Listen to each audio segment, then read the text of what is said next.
দাবি খুবই সুস্পষ্ট। 1 নম্বর দাবি হচ্ছে জুলাই বিপ্লবকে স্বীকৃতি দিতে হবে। যারা জুলাই বিপ্লব মানবেন না তাদের জন্য 26 সালে কোনো নির্বাচন নাই। 26-এর নির্বাচন দেখতে হলে আগে জুলাই বিপ্লবের স্বীকৃতি লাগবে। আর জুলাই বিপ্লবের স্বীকৃতি দিতে হলে জুলাই সনদের আইনি ভিত্তি দিতেই হবে। এই আইনি ভিত্তি ছাড়া কোন নির্বাচন অনুষ্ঠান হওয়ার কোন সম্ভাবনা নেই।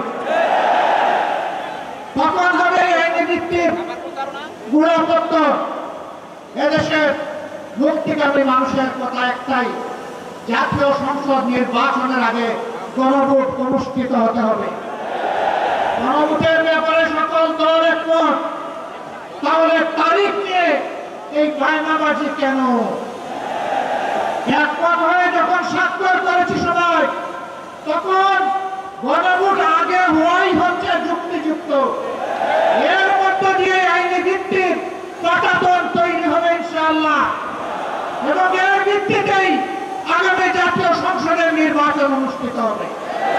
ওই নির্বাচন যখন অনুষ্ঠিত হবে তখন আর কোনো সংশয় সন্দেহ থাকবে না। আমরা চাই আগামী ফেব্রুয়ারিতে রোজার আগেই জাতীয় সংসদ নির্বাচন অনুষ্ঠিত হোক।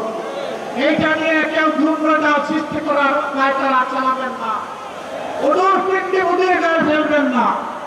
আমরা জাতীয় ঐক্যমত কমিশনে গিয়ে সকল দল আমাদের মতামত দিয়েছি। এই 8 দলের পক্ষ থেকে তদন্তকালে নোট অফ ডিসেন্ট আমরা দেই না। আমরা প্রস্তাবনা হলে যৌক্তিক করে সেখানে আলাপ আলোচনায় আমরা ইতিবাচক মত দিয়েছি।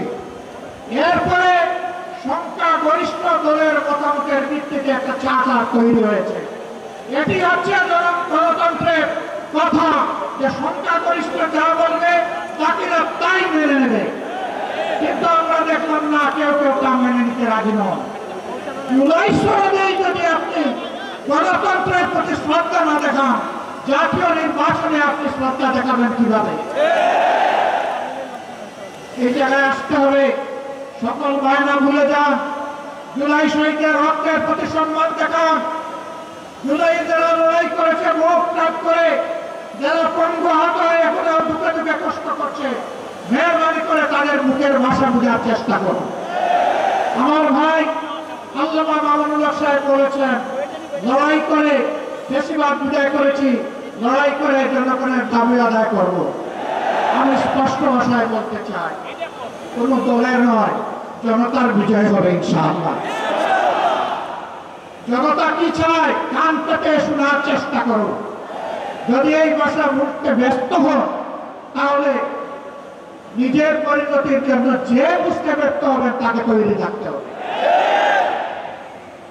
আমরা কথা দিচ্ছি বাংলাদেশের জনগণকে, আমাদের সহযোদ্ধারা আমাদের হাতে এনে মুক্তির প্রাথমিক পরিবেশটা উপহার দিয়েছে। আমরা জনগণের মুক্তি আদায় করেই গড়ে ফিরবো ইনশাআল্লাহ।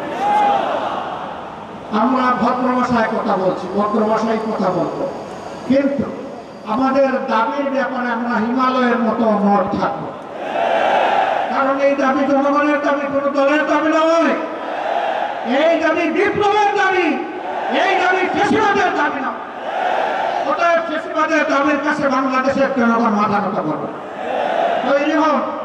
যতক্ষণ পর্যন্ত জনগণের দাবি আদায় না হবে, আমাদের আন্দোলন দুর্বার গতিতে চলতে থাকবে ইনশাআল্লাহ।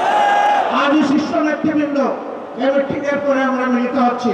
পরবর্তী কর্মসূচি যথাশীঘ্রই আপনারা জানতে পারবেন। সেই কর্মসূচি বাস্তবায়নের জন্য প্রস্তুতি নেওয়ার আহ্বান জানিয়ে এবং সরকারকে জনগণের ভাষার মধ্যে অতি শীঘ্র গণভোট আগে দেওয়ার সিদ্ধান্ত নেওয়ার আহ্বান জানিয়ে আমার বক্তব্য এখানে শেষ করছি।